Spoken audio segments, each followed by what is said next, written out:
अस्सलाम वालेकुम जी। बिस्मिल्लाहिर्रहमानिर्रहीम। हम अपनी सीरीज़ का दोबारा आगाज़ करते हैं जो हमने लास्ट टाइम पढ़ा था।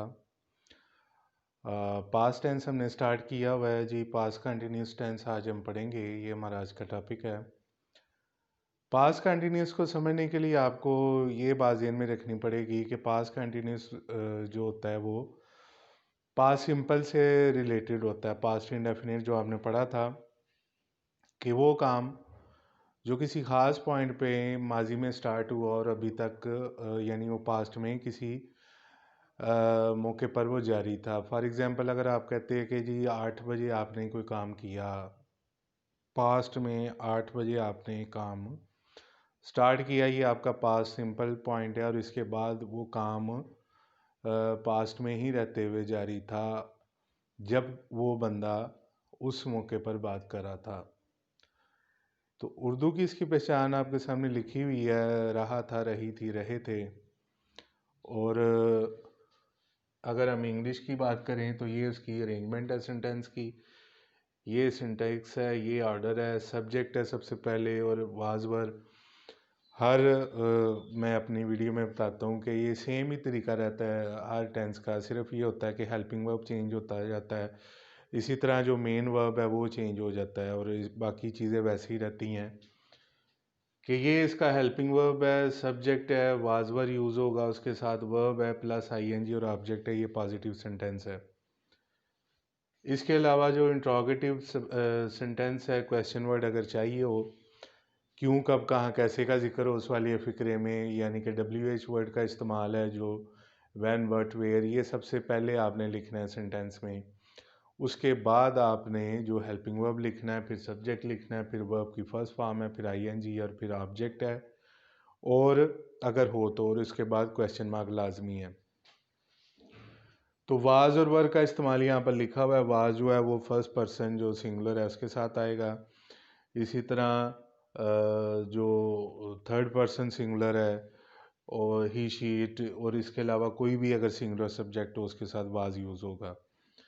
इसी तरह जो वर है, वर यूज़ होगा जितने भी प्लूरल सब्जेक्ट्स हैं उनके साथ। और इसी तरह जो सेकंड पर्सन है वो चाहे सिंगुलर हो या फिर प्लूरल हो, एक बंदे की बात हो तब भी यू वर होगा, अगर दो बंदों की बात है या कोई भी प्लूरल है सब्जेक्ट तो तब भी वर ही यूज़ होगा। ये इनकी एग्जांपल्स हैं। अब यहाँ पर वो कहता है मैं ये नज़म याद कर रहा था, मींस पास्ट में ये काम कंटिन्यू था। तो यहाँ पर सब्जेक्ट है मैं, तो मैं की ट्रांसलेशन होती है आई। अब हमने पढ़ा है, यहाँ पर भी आपके सामने एग्जांपल लिखी हुई है। सबसे पहले ही कि आई के साथ वाज आता है, यहाँ पर हमारे पास सब्जेक्ट आ गया according to this formula. Then हम ये यहाँ पर देखना है कि वर्ब क्या है, उसका याद करना। अब याद करने के लिए आप लर्न भी लिख सकते हैं, मेमोराइज करना भी लिख सकते हैं, तो ज़्यादा वैसे लर्न ही बेहतर होता है। अब प्लस यहाँ पर हमने आईएनजी लगाना है। आई वॉज लर्निंग ये नज़म, दिस पोइम। अब ये हमारे पास सब्जेक्ट आ गया, ये हेल्पिंग वर्ब आ गया, ये वर्ब आ गया, आईएनजी आ गया और ऑब्जेक्ट आ गया हमारे पास और फुल स्टॉप। और इस तरह हमारा ये सेंटेंस कंप्लीट हो गया। तो मैंने पहले भी आपको बताया था कि आपने क्या करना होता है कि जितने भी वर्ड्स होते हैं आईएनजी वाले जिनके एंड पर ई आ जाता है तो आपने उसकी ई को कैंसिल करके तो आईएनजी लगा देना है। और इसके अलावा देखें कि वो कहता है हम अखबार पढ़ रहे थे। अब यहाँ पर सब्जेक्ट है हम, वी, ये आ गया सबसे पहले। अब चूंकि ये प्लूरल है तो इसके साथ वर आएगा, वी वर। अब यहाँ पर जो वर्ब है वो उसका काम वो पढ़ना है, रीड प्लस आईएनजी आ जाएगा, रीडिंग न्यूज़पेपर, अखबार। ये हमारे पास आ गया ऑब्जेक्ट। अब यहाँ पर देखें ये चूँकि बेजन चीज़ है, नेचुरल थिंग है ओले पड़े थे, इसलिए हम इसके लिए जो सब्जेक्ट है वो यूज़ करेंगे, जो प्रोनाउन होगा वो होगा इट। अब चूँकि ये बेशक यहाँ लिखा हुआ रहे थे, तो इससे ये मुराद नहीं है कि हमने इसको प्लूरल लेना है। ये बेसिकली एक ही फंक्शन है, ये एज अ सिंगुलर जो सब्जेक्ट है वो यूज़ होता है। तो यहाँ पर हमने वाज लिखना है, वर नहीं लिखना। बेशक उर्दू में यहाँ लिखा हुआ आ रहे थे, इसलिए ये मैंने सेंटेंस लिखा है, इट वाज हेलिंग। ओले पढ़ना, हेलिंग। हेल ओले पढ़ना प्लस आईएनजी, हमारे पास यहाँ पर ऑब्जेक्ट नहीं था। अब अगर इसी को हम नेगेटिव करें, ये भी हर वीडियो में बताया जाता है और अभी भी मैं बताऊंगा और आने वाली वीडियोस में भी, कि जब भी किसी भी पॉजिटिव सेंटेंस को नेगेटिव करना होता है तो उसके हेल्पिंग वर्ब के बाद नॉट लगा देंगे। Simple is that. बाकी वही फार्मूला रहेगा। जिसे अगर इसको हम नेगेटिव कर दें, मैं ये नज़म याद नहीं कर रहा था, अब अगर सपोज यहाँ पर नहीं होता तो यहाँ ये है हमारे पास हेल्पिंग वर्ब। इसी तरह अगर ये होता हम अखबार नहीं पढ़ रहे थे, तो यहाँ पर ये है हमारे पास हेल्पिंग वर्ब, यहाँ पर नॉट आ गया। अब इसी तरह अगर ये होता कि ओले नहीं पढ़ रहे थे, तो हम यहाँ पर सब हेल्पिंग वर्ब के बाद नॉट लगा देते, तो ये नेगेटिव सेंटेंस बन जाता। इसीलिए मैंने वो फार्मूला नेगेटिव सेंटेंस का नहीं लिखा और उस टाइम को सेव किया। और इसी तरह आपने करना है, बाकी सेम फार्मूला रहेगा। अब आगे आगे इंट्रोगेटिव सेंटेंसेस, तो यहाँ पर आप देखें, ये है पहला इंट्रोगेटिव सेंटेंस। सवालिया फ़िक्रा क्या डाकिया चिट्ठियाँ तकसीम कर रहा था। चिट्ठियाँ मीन्स लेटर्स, ख़त।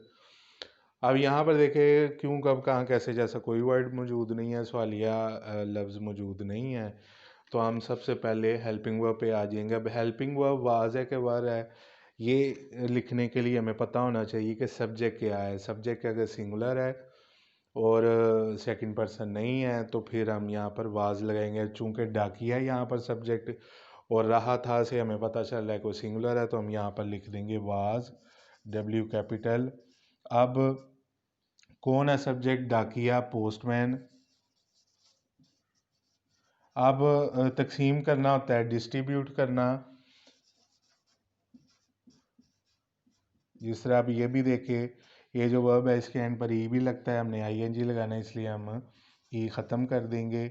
अब वो क्या तकसीम कर रहा था? वाज पोस्टमैन डिस्ट्रीब्यूटिंग लेटर्स, और ये हमारे पास ऑब्जेक्ट आ गया क्वेश्चन मार्क। इसके बाद नेक्स्ट इंट्रोगेटिव सेंटेंस है, लड़के शोर क्यों मचा रहे थे। अब यहाँ पर हमें मिल गया सवालिया लफ्ज़, WH वर्ड मिल गया। इसका तर्जमा सबसे पहले होगा वाई। अब चूँकि ये प्लूरल है, रहे थे, तो हम यहाँ पर वर लिखेंगे। उसके बाद सब्जेक्ट आ जाएगा बच्चे, चिल्ड्रन। अब वो क्या काम क्या कर रहे थे? शोर मचा रहे थे। मेक, यहाँ पर मेक में भी एंड पर ही आता है, आईएनजी लगाने के लिए कैंसिल कर देंगे। वाई वर चिल्ड्रन मेकिंग शोर और noise, question mark. Last sentence है, यहाँ पर देखे तुम्हारे वाले साहब कहाँ काम कर रहे थे। मीन्स यहाँ पर देखें हमारे पास क्वेश्चन वर्ड मौजूद है, कहाँ, तो सबसे पहले वेयर का तर्जमा करेंगे, वेयर। अब यहाँ पर देखें जो है वो सेकंड पर्सन आ गया, तुम्हारे, योर, तो हम वर का इस्तेमाल करेंगे, वेयर वर तुम्हारे वालिद, योर फादर। इसके बाद अकॉर्डिंग टू फार्मूला हम वर्ब लिखेंगे और साथ आईएनजी लगाएंगे। काम करना है, डू प्लस आईएनजी, डूइंग। अब जो ऑब्जेक्ट है वो क्या है? काम, वर्क। तो ये थी जी हमारी पास परफेक्ट, सॉरी पास कंटिन्यूस टेंस। अगर इसी को, इन 3 सेंटेंसेस को नेगेटिव करना हो, ये भी मैं हर वीडियो में बताता हूँ कि आपने जब भी सवालिया फ़िक्रे को मनफी करना भी होता है साथ साथ, यानी इंट्रोगेटिव प्लस नेगेटिव भी करना होता है, तो उसमें आपने क्या करना है कि सब्जेक्ट के बाद नॉट लगा देना है। अब यहाँ अगर ये होता है कि लड़के शोर क्यों नहीं मचा रहे हैं, अब ये देखें नेगेटिव हो गया, तो यहाँ पर सब्जेक्ट है चिल्ड्रन, तो हम यहाँ पर लगा देंगे नॉट। इसी तरह नेक्स्ट सेंटेंस है कि डाकिया चिट्ठियाँ तकसीम नहीं कर रहा था, तो यहाँ पर नहीं आ गया। अब अगर ये नेगेटिव है तो फिर हम लिखेंगे वाज पोस्टमैन, ये सब्जेक्ट है, पोस्टमैन यहाँ लग गया नॉट। अगर ये भी नेगेटिव साथ में होता है सवालिया के साथ साथ, तुम्हारे वालिद साहब कहाँ काम नहीं कर रहे थे, तो ये होता where were your father. Your father जो है वो सब्जेक्ट है, यहाँ पर आ गया नॉट। तो इस तरह से आपने करना है। तो ये था जी आज का हमारा लेक्चर। उम्मीद है आपको वीडियो पसंद आई होगी और काफ़ी अच्छे तरीके से समझ आ गई होगी। अगर समझ आ गई है तो ज़रूर अपने जो छोटे भाई हैं उन पर रोब डालें, अपने कज़न्स को सिखाएं और इसकी प्रैक्टिस करें। ये आपको सारी ज़िंदगी फिर प्रॉब्लम नहीं होगी ट्रांसलेशन करने में या टेंसेस के हवाले से। तो अगर वीडियो पसंद आई है इसको लाइक करें, शेयर करें और सब्सक्राइब करना नहीं भूलना। अल्लाह हाफिज़।